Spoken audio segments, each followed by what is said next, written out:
Hi all, this is R. Sasikumar, Professor, Department of Computer Science and Engineering from RMDEC Engineering College. So today we are going to discuss about computer system organization in operating system concept. The overview of today's presentation.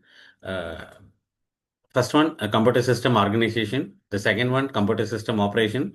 The third one, computer functions of interrupt. The fourth one, interrupt handling. The fifth one, IO structure. We will see one by one.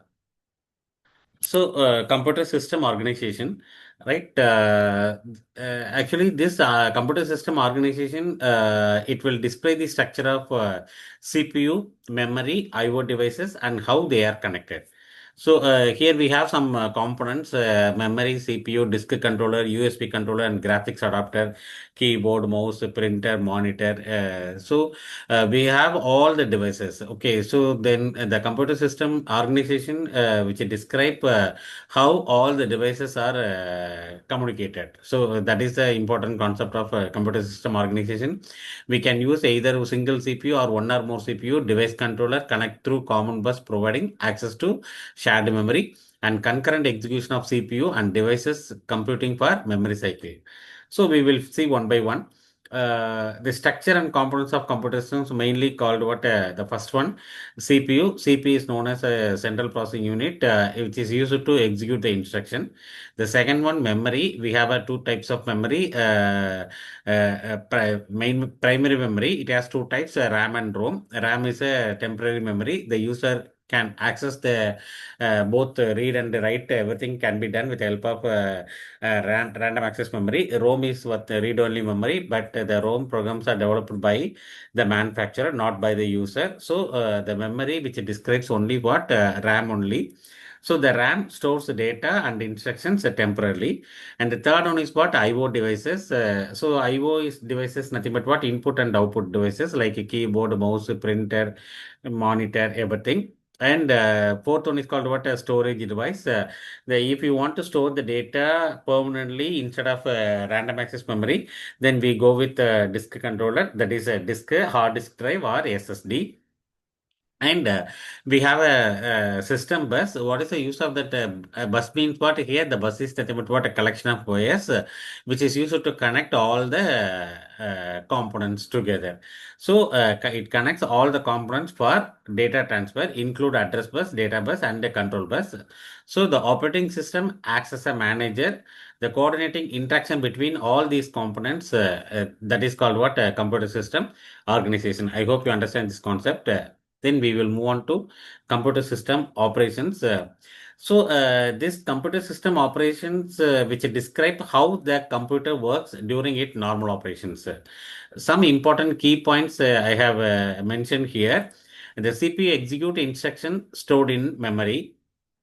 IO devices operate asynchronously. What is called IO devices means what? Independent of the CPU. So the IO devices and the CPU can execute concurrently. That is one operations. And each device controller is in charge for a particular device type. And each device controller has a local buffer. CPU moves the data from either from main memory to local buffer or a local buffer to main memory. Input output device is from the device to local buffer of controller. Device controller informs the CPU that it has finished its operation by causing an interrupt. These are the general operations of computer system. And apart from that, I want to discuss some important points. So the CPU key points, the CPU execute instruction stored in memory. Then IO devices operates asynchronously. Then the operating system controls and coordinate all the hardware activities. The interrupts are used to manage the hardware and the switch between tasks. So that is the key point. So one is a CPU, another one is IO devices, and third one is what OS controller, and fourth one is what interpreter. These are the points I have mentioned here. I hope you understand this concept. Then we will move on to another topic: common functions of interrupt. So what is called interrupt means what? Whenever suppose I'm presenting one PPT. Right now, suppose if the power is switched off, I otherwise what my system is switched off, that is called what interrupt. So interrupt, whenever interrupt occur means what? The CPU temporarily stop the current execution and the control will be transferred to some other routine. That is called what interrupt. So an interrupt is a signal sent to the CPU to gain its attention. What are the functions included in that interrupt means what? The main function is what? It stops the current execution to handle something urgently. Right, that is one important and handle IO completions. Suppose if the interrupt routine is completed, again the control will be returned back to the main program. That is called what? IO completions. And context switching means what? Switches between the process in multitasking. So we have n number of tasks. So whenever the interrupt is occur means what? Then the control is transferred from one task to another task. So that is called what? Context switching. And error handling deals with the hardware or software errors. Whenever the new data arrival, then the signal that input output data is ready. So this is the common functions of interrupt. I repeat once again: stop the current process, handle IO completions, then context switching, error handling, new data arrival. So these are the point I have mentioned here. I hope you understand this concept. Then what are the another common? So we have a two important concept of interrupt functions. The one is called what? Polling. So what is called polling means what? Polling is a technique used by the CPU to check the status of an input output device at a regular interval to see whether it is ready to perform an operation. For suppose in my system, if I am connecting some input device or output device to my system, I should, for example, I want to take the printer. Now, I have to ensure before I give the print command, I should ensure that whether the printer is ready or not. Suppose if I am connecting some other devices means what? To check the CPU, to check the status of an IO devices in a regular interval to see whether it is ready to perform an operation or not. That is called what? Polling. So it's generally how to define polling in a simple definition means what? The CPU repeatedly checks a device whether it is ready to send or receive data. That is called what? Polling. The second one is called what? A vector interrupt system. So a vector interrupt system is a type of interrupt handling method where the address of the interrupt service routine is directly provided by the hardware or looked up using an interrupt vector table. So, for example, whenever the interrupt is occur, then the CPUs temporarily stop the current execution program, and the control will be transferred to some other routine. So, how the control will be transferred to some other routine means what? For example, the current instruction is available in the address 1000, but whenever the interrupt occur means what? The memory CPU temporarily stop the current execution, and the control will be transferred to some other routine.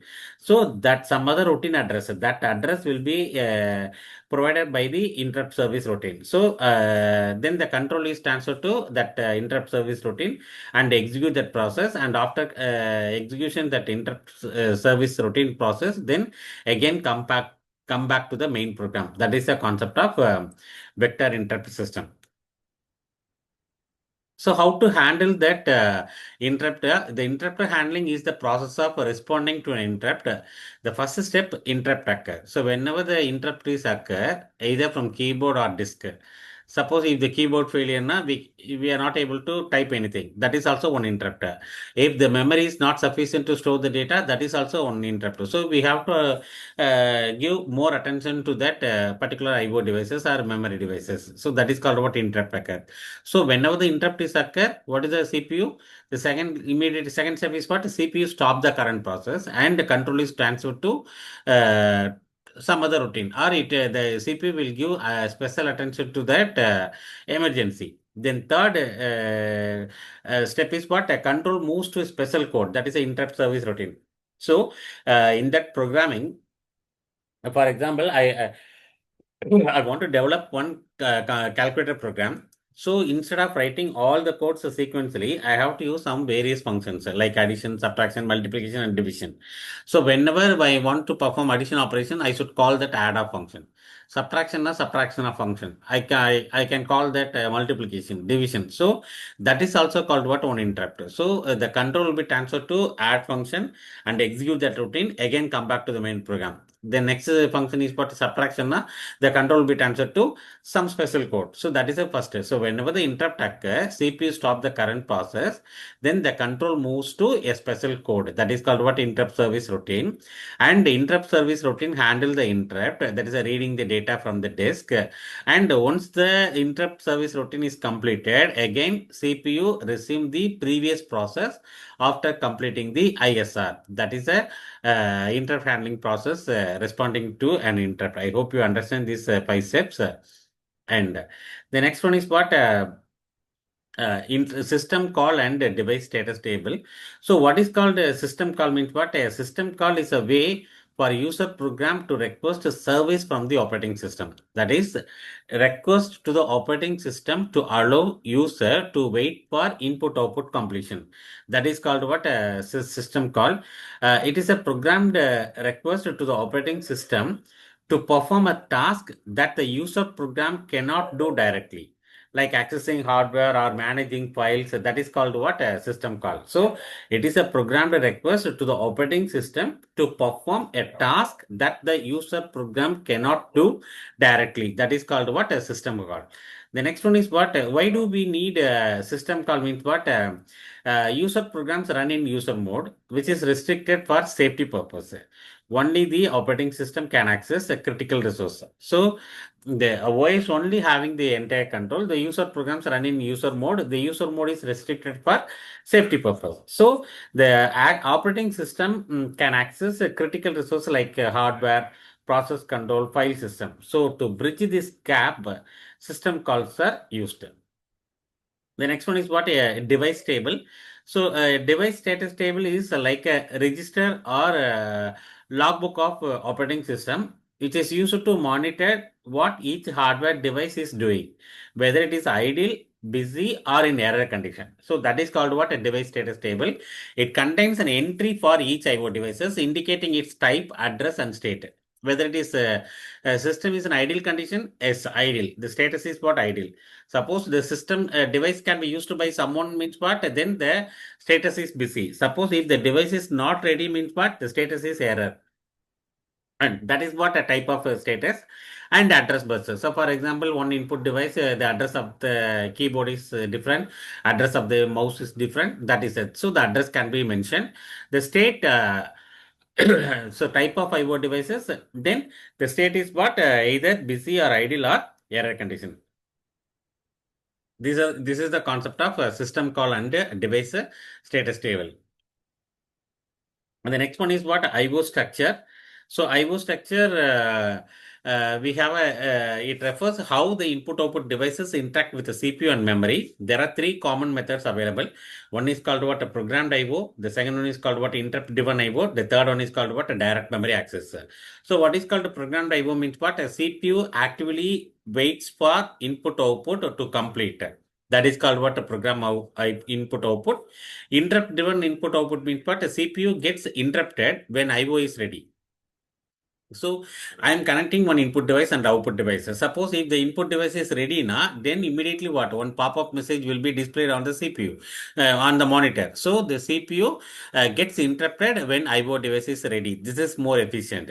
Okay, then programmed IO means what? A CPU actually waits for IO to complete. For example, the CPU has to wait for either printer is printing or plotter is doing something. Right, so the CPU is actively waits. So this is inefficient, but interrupt-driven IO means what? More efficient. The third one is what? A direct memory access. Devices transfer the data directly either to memory or from memory without CPU help. That is called what? DMA. So this is the concept of IO structure. I hope you understand this concept. Thank you.